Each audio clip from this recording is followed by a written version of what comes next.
It's a brisk day here in East Lansing, Josh, as number 6 Michigan prepares for number 24 Michigan State. We can throw the records off the table. The rivalry is here. We know that doesn't matter, but yet there's a lot to be played for today. Both teams control their own destiny to win the Big Ten East title. So let's just jump right in.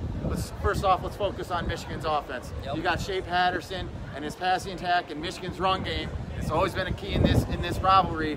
What are you seeing right now? What are the advantages and disadvantages right now as Michigan offense prepares for MSU's defense? Well, I think the big test right now is for the offensive line. Michigan State's got a very good, solid defensive front that's going to attack this Michigan offensive line.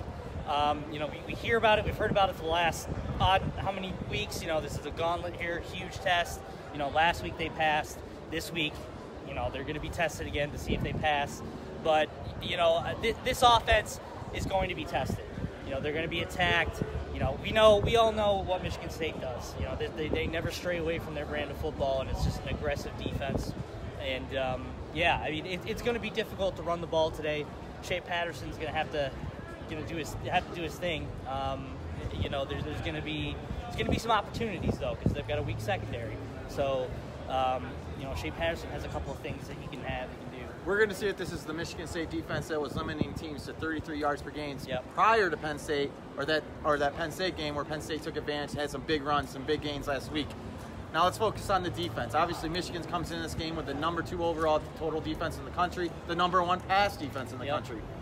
Michigan State struggles running the football, and Brian Lewerke, he's going to need the pass today, and he's injured, and he's turnover prone. Again, it's quite like a tale of two teams. You know, Michigan State's offensive line isn't as strong as it has been in the past. So now there's an opportunity for Michigan to go out there and attack their offensive line. Yeah, like you said, they can't run the football. They got to rely on Lewerke's arm to make some plays, and that kind of plays right into Michigan's strength too with their secondary. So it's going to be a very interesting game. It's who's going to break first. There's going to be a lot of bending, but I think the real key is whoever breaks first is going to be the loser in this game. This game has predominantly always been a close matchup. I mean, last year was 14-10. Michigan State won in Ann Arbor.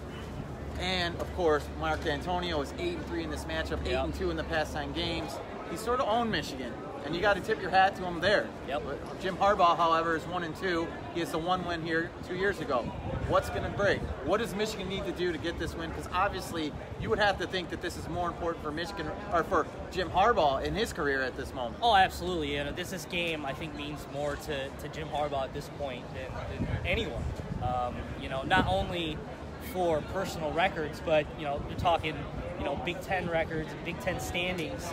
But yeah, I think Shea Patterson's going to be the difference maker today. I think if you're comparing Brian Lewerke and Shea Patterson and their body of work and Shea Patterson's ability to take care of the football, I think that's where Patterson stands out over Lewerke. Well, you made a key point. Turnovers is always going to be a key in this game. That is the second stat. I think rushing yards always is the number 1 stat. Absolutely. But turnovers, whoever wins the turnover battle might win this game.